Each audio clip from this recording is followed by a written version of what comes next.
What's up, y'all? Welcome to another edition of the S.O.B Sports Report Talkin' S. This is the UFC 259 Special. It's your boy Nick. Shout out to Manny. Shout out to producer Christian. It's a solo gig today. Let's get right into it. Like, share, comment, subscribe, all that good stuff. If you can support a stranger, you can support a familiar. So UFC 259 may be the most stacked card we've had since UFC 217 or your UFC 100.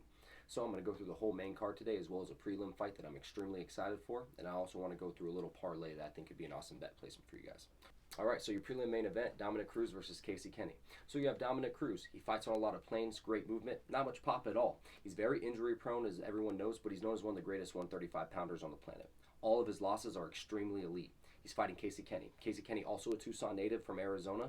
He leans on his wrestling, but he has a great kickboxing heavy style, and over the last 5 fights, he has completely become a straight striker.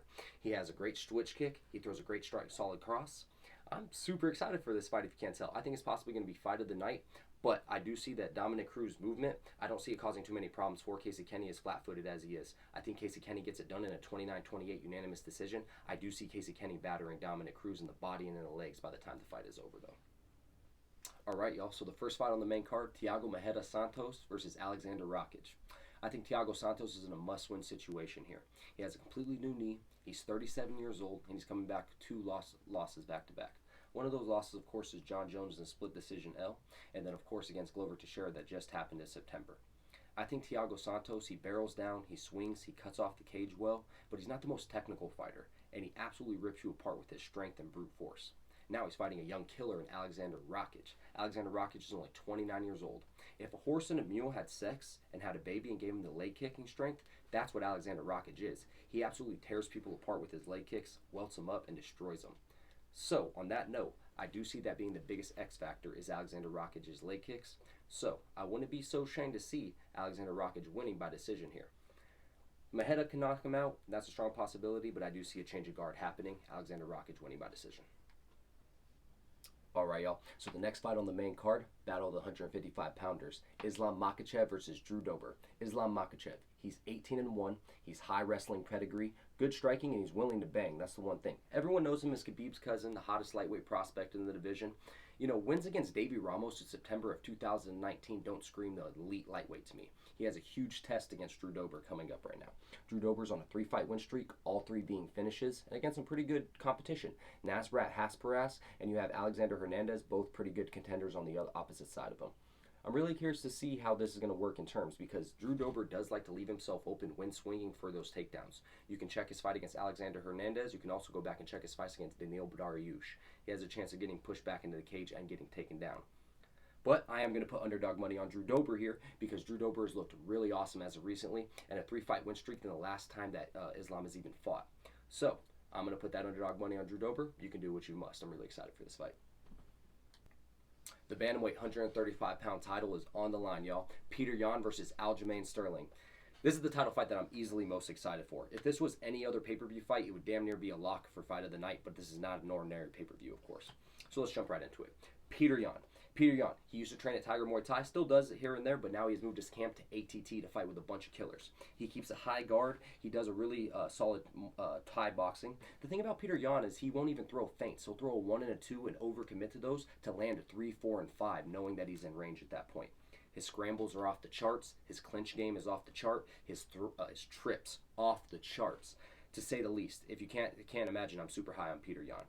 It's Petr Yan, actually, possibly. But either way, with that being said, Magomedov is a very similar opponent to Aljamain Sterling, who is now in Bellator, and it's Petr Yan's only loss, but he did get that fight back and got another win on him, so they're 1-1 against each other. Magomedov's only game plan really is to grapple and try to strangle you. Going on to Aljamain Sterling. Aljamain Sterling puts on a great pace, great presence, great pressure. He uses long kicks and long teeps. He throws a bunch of different funky things that you won't even see coming. He'll come in with a long left jab, low left kick, and then throw a spinning right kick on the follow-up with it. He is in people's faces, and it makes him feel very uncomfortable. And I think in terms of the actual grappling, he's very underrated. Possibly a top 5 grappler in the whole UFC. Aljamain Sterling, if he can get this fight to the floor, has a high advantage, in my opinion, over Petr Yan. If they're standing, I think Petr Yan has the advantage. I want to go over to their last 3 opponents. You have Petr Yan, his last 3 opponents. Jimmy Rivera, Jose Aldo, Uriah Faber. Let's talk about Aljamain's last 3 opponents. Corey Sandhagen, Jimmy Rivera as well, and Pedro Munoz, coming off his knockout of Cody Garbrandt. Talking about the Jimmy Rivera fight. Jimmy Rivera landed 76 significant strikes on Peter Yan to Peter Yan's only 58, and he won those last 2 and 3rd rounds by a knockdown at the end of them. Jimmy Rivera only landed 38 significant strikes on Aljamain Sterling. Aljamain Sterling's 101, 129 total strikes. I see Aljamain Sterling strangling the hell out of Peter Yan in this fight. I don't know why in my mind, but I see him getting into the 3rd, 4th round. Even when they're wet, see him taking his back, maybe taking a Sulov stretch. I would put money on Aljamain Sterling by submission over Peter Yan in this fight. I just have a feeling. Amanda Nunes versus Megan Anderson. I'm not very excited for this fight just because I feel like it is a mismatch. The 145-pound division is hanging by a string, to say the least. The women's 145-pound division. Let me rephrase that. They don't even have a ranking system. Their contender, which is Megan Anderson right now, has lost to Felicia Spencer and Holly Holm, who did we forget that Amanda Nunes absolutely pieced up both of them. She is on a 2-fight win streak, but she's on a 2-fight win streak against a bunch of lower-ranked competition. Megan Anderson has a solid right cross. She uses her kicks well to set up her punches. She doesn't have a very strong ground game, and the one thing is she is a true 145-pounder. She's not going to be a bloated-up 135er in the 145 division. But Amanda Nunes, she's just too big, too strong, too powerful. She's not the most technical fighter, as we saw against JDR, as we saw against Valentina Shevchenko. But Megan Anderson is not Valentina Shevchenko.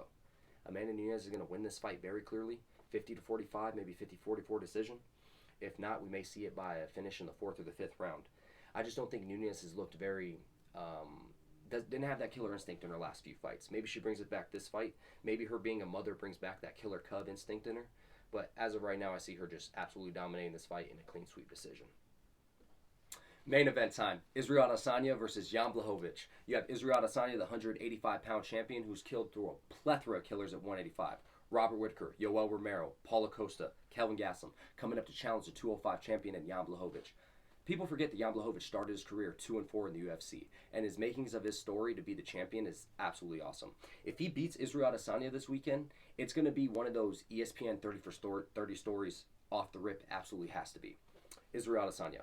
He's a technical striker. He's a master class striker. He rips his feints very well. He uses his movements very well. He often doesn't get touched, minus the Kelvin Gastelum fight. Yoel Romero touched him a few times, but that fight was more of a fight of feints and standing. So in this fight, I'm very curious to see, can Jan Blachowicz touch him?